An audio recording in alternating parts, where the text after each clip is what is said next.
binati o minahal kong matalom nun. Okay, di ata karon sa 7-Eleven guys, niya palit na magbalot.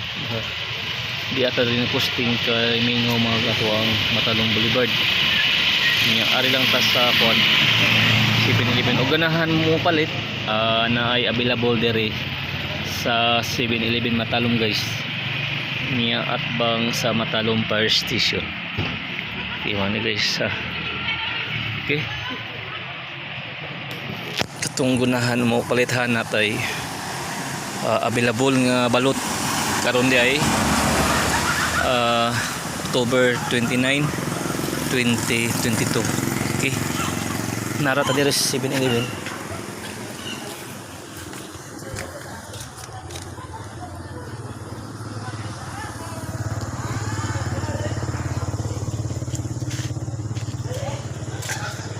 Balot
kung ganang ano pagbalot ha, available kini diri sa 7-Eleven guys.